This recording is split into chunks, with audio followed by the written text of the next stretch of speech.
वर्ग 7वी आणि 8वीच्या सर्व विद्यार्थी मित्रांचं मनापासून स्वागत. आजच्या सेशनमध्ये आपण समास हा एक महत्वाचा टॉपिक जो आहे याचा अभ्यास करणार आहोत. बघा, समास म्हणजे काय? तर बघा, जेव्हा दोन शब्दांमधील परस्पर संबंध एका प्रत्ययानं किंवा शब्दानं दाखवताना त्याचा लोप होऊन एक जोडशब्द तयार होतो, म्हणजे आपण म्हणू शकतो की काटकसर केली जाते. जसं तुम्हाला माहिती आहे, बाजारामध्ये गेल्यानंतर आपण भाजीपाला विकत घेतो आणि भाजीपाला विकत घेतो तर मग त्यात तर सगळ्याच गोष्टी असतात. गाजर, टोमॅटो, आलू, कांदा, सगळ्या गोष्टी असतात. मग आपण हेच का म्हणतो की भाजीपाला घेतला? एवढी काटकसर कशी का आपण करतो? तर या जी काटकसर केली जाते याला शब्दांचं जे आहे समास या याच्यामध्ये टाकतात आणि अशा प्रकारे जे शब्द तयार होतात त्या जोड शब्दांना सामासिक शब्द असं म्हणतात. बघा, काही वाक्य, या देशाची आमरण सेवा केली, आई बाबा दोघेही गावाला जाणार. याच्यात आई आणि बाबा दोन शब्द आलेले आहेत आणि दोघांचे महत्व सारखं आहे. भीमादी पांडव दरबारात आले. भीम आणि आदी व्यक्ती आलेत, त्यासाठी फक्त एकच शब्द वापरलाय, भीमादी. त्यानंतर वरील वाक्यामध्ये अशा प्रकारे जे जोड शब्द आहेत, प्रत्येकामध्ये दोन शब्द आहेत, सम आणि अस, आणि याच्यापासूनच एकत्र आणलं गेलंय. जसं तुम्ही इथं बघू शकता, आमरण. आमरण म्हणजे काय? आ पर्यंत मरण, म्हणजे मरणापर्यंत असा त्याचा विग्रह होतो. ठीक आहे. त्यानंतर आई बाबा, आई आणि बाबा हे जो दोन शब्द आहेत त्यांना एकत्र केलंय. त्यानंतर भीमादी, यामध्ये भीम आदी अशा आपल्याला वेगवेगळ्या गोष्टी दिसल्या. तर वरील समासामध्ये पहिल्या शब्दाला पहिलं पद आणि दुसऱ्या शब्दाला दुसरं पद असं म्हणतात. आणि याच्यामध्ये कोणत्याही समासाची फोड करणं म्हणजेच त्यातील मूळचे जे दोन शब्द आहे त्यातील परस्पर संबंध दाखवणाऱ्या प्रत्ययांसहित किंवा शब्दांसहित स्पष्ट करून दाखवणं आहे. समासाचे महत्वाचे 4 प्रकार आहेत. त्यामध्ये अव्ययीभाव समास आहे. त्यानंतर आहे तत्पुरुष समास, त्याच्यामध्ये विभक्ती तत्पुरुष, उपपद तत्पुरुष, नत्र तत्पुरुष, कर्मधारय, द्विगु आणि मध्यम पदलोपी. त्यानंतर द्वंद्व समास आहे. द्वंद्व समासामध्ये इतरेतर द्वंद्व, वैकल्पिक द्वंद्व, समाहार द्वंद्व असे 3 प्रकार आहेत. त्यानंतर बहुव्रीही समास, याच्यामध्ये विभक्ती बहुव्रीही, नत्र बहुव्रीही आणि सहबहुव्रीही असे 3 महत्वाचे प्रकार पडतात. आता आपण द्विगु समास काय आहे, अतिशय सोपा समास आहे, त्या द्विगु समासाला समजून घेऊया. त्यासाठी मी थोडं जे आहे ते साईडला येतोय. बघा, द्विगु समास काय असतो तर याच्यामध्ये पहिलं पद हे संख्या विशेषण असतं. संख्या विशेषण म्हणजे तुम्ही पंचवटी हा शब्द ऐकलाय.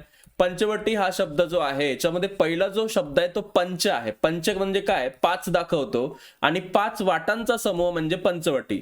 तर अशाच प्रकारचे नवरत्न शब्द, त्रिभुवन शब्द, पंचारती आहे, 5 आरत्यांचा समूह, नवरात्र 9, त्रिभुवन 3, पंचपाळ 5, नव म्हणजे 9, पंधरवडा 15, चौघडी 4, सप्ताह 7, बारभाई 12, त्यानंतर पंचवटी, हे जे सगळे शब्द आहेत हे काय आहेत? हे सगळे द्विगु समासामध्ये जातात आणि अशा प्रकारे याचा विग्रह होतो. तर ज्यातलं पहिलं पद हे काय असतं बेटा? ज्यातलं पहिलं पद हे संख्या विशेषण असतं त्याला आपण काय म्हणतो? त्याला आपण द्विगु समास असं म्हणतो. तर हे सगळी उदाहरणं तुम्ही एकदा पाहून घ्या. आता आपण पुढील महत्वाचा जो समास आहे तो समजून घेणार आहोत. याच्यामध्ये बरेचसे उदाहरणं दिलेले आहेत, हे उदाहरणं तुम्ही पाहून घ्या. चौकोन, पाचुंदा, द्विदल, दशदिशा, आठवडा, पंचधातू, सप्तसिंधू, षण्मास, षड्रिपू आणि नवरात्र. आता आहे द्वंद्व समास.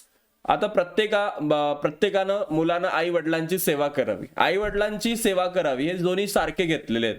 माणसानं भेदाभेद टाळावा, याच्यामध्ये भेद अभेद हे आहे. आनंदानं मीठ भाकर खावी, मीठ भाकर हे शब्द आहे. तर वरील शब्दामध्ये सामासिक शब्द आहेत आणि दोन्ही पद महत्वाची आहे. आई महत्वाची आहे, वडील तेवढेच महत्वाचे आहे. भेद आणि अभेद हे पण विरुद्धार्थी आहेत, पण दोघांचे महत्व सारखंच आहे. मीठ आणि भाकर दोघांचे महत्व सारखंच आहे. तर असे जे आहेत त्याला आपण द्वंद्व समास म्हणतो. याचे प्रकार पडतात इतरेतर, वैकल्पिक, समाहार. तर इतरेतर द्वंद्व काय आहे? तर ज्या समासात जितकी पदं असतात तेवढ्याच कल्पना किंवा विचार मनात येतात. जसं माता आणि पिता, जेवढे शब्द आहेत तेवढेच आपल्या डोळ्यासमोर येतात. आपली आई, वडील, माता, पिता. त्यानंतर रामकृष्ण आहे, तर राम आणि कृष्ण दोन्ही सारख्या दर्जाचेच आहेत आणि दोघांचे आपल्याला डोळ्यासमोर चित्र उभं राहतं. शिव पार्वती तसंच आहे. तर या समासाचा विग्रह करताना व, नि, अ यासारखी समुच्चय बोधक उभयान्वी अव्यय वापरली जातात आणि यालाच आपण इतरेतर द्वंद्व समास असं म्हणतो. याची काही उदाहरणं आहेत. याच्यामध्ये स्त्री पुरुष, स्त्री व पुरुष, सासू सासरे, सासू व सासरे, विटू दांडी, विटू आणि दांडू. त्यानंतर हरिहर, हरी आणि हर, कौरव पांडव, कौरव आणि पांडव, पती पत्नी, पती व पत्नी, आई बाप, आई आणि बाप, 21 एक आणि 20 बहीण भाऊ ने आणि आण सगळ्यांचं महत्व सारखं आहे. तर हे बाकीचे उदाहरण तुम्ही एकदा पाहून घ्यावे. आता आपण पुढील याच्यातला महत्वाचा समास पाहूया. तो आहे वैकल्पिक द्वंद्व. याच्यामध्ये वैकल्पिक या शब्दाचा अर्थच असा आहे की ऑप्शन, आपल्याकडे एक तर खरं माहिती आपल्याला, नाही तर खोटं माहिती आहे, एक तर सुख माहिती आहे नाही तर दुःख माहिती आहे. म्हणजे विरुद्धार्थी शब्द तुम्हाला याच्यात दिसतील वैकल्पिक द्वंद्वामध्ये. सुख किंवा दुःख, पाप किंवा पुण्य, आज किंवा उद्या. तर हे जे समासाचा हा प्रकार आहे हा वैकल्पिक द्वंद्वाचा आहे. वैकल्पिक द्वंद्व समासाची काही उदाहरणं आहेत, जसं खरं खोटं, 5-6, पाप पुण्य, चांगलं वाईट, योगायोग, 10-5, योग्य अयोग, धर्माधर्म. त्यानंतर हे अजूनही उदाहरण आहेत, ते तुम्ही स्क्रीनशॉट काढून तुमच्याकडे ठेवायचे, कारण हे तुम्हाला पेपरमध्ये विचारले जातात. आता आहे समाहार द्वंद्व. पुढील सामासिक शब्द पहा, जसं शेतीवाडी वगैरे सगळ्या गोष्टी आल्या. म्हणजे शेतीवाडीमध्ये बैल, बंडी, ट्रॅक्टर ह्या गोष्टी आल्या. तर एका शब्दात सांगितलंय, मग ते बाकीच्या गोष्टी नाही सांगितलं, ते सगळ्या गोष्टीचं असं वगैरे ज्या असतात त्या आल्या त्याच्यात असं समजून जातात. भाजीपाला शब्द आहे, भाजीपालामध्ये सगळं आलं, आलू, गोबी, टमाटे सगळे आले, पण आपण एवढंच वापरलंय. चहा पाणी, घरदार याच्यातही तेवढंच आहे. तर सारख्या आणखी काहींचा समाहार गृहीत धरलेला असतो, त्याला आपण समाहार द्वंद्व म्हणतो. मीठ मसाला, धान्य, हळद कुंकू, पालापाचोळा, केर कचरा आणि पानपत्रावळ. त्यानंतर अंथरून पांघरून, सगळा सोयरा, गाई गुरं, गंध फुलं, मीठ भाकर, भाजीपाला, बाजार हाट, कपडा लत्ता, ख्याशी खुशाली, मुलबाळ, भांडी कुंडी, हे सगळे शब्द याच्यात येतात. आता एक महत्वाचा समास आहे, तो आहे अव्ययभाव समास. मुले दररोज शाळेत जातात, दर अधिक रोज हे आलं येतात. तो यथाशक्ती दुसऱ्यांना मदत करतो. यथाशक्ती, यथा आणि शक्ती दोन शब्द मिळून तयार झाले. मी आमरण उपोषणाला बसणार, आमरण मरेपर्यंत बसणार. तर हे काय झालंय, अव्ययभाव. गावोगाव, प्रत्येक गावी, प्रतिदिन, प्रत्येक दिन, आ सेतू, सेतूपासून, आ जन्म, जन्मापासून, यथा न्याय, न्यायाप्रमाणे, बिनधास्त, धास्तीशिवाय, दर साल, प्रत्येक साली.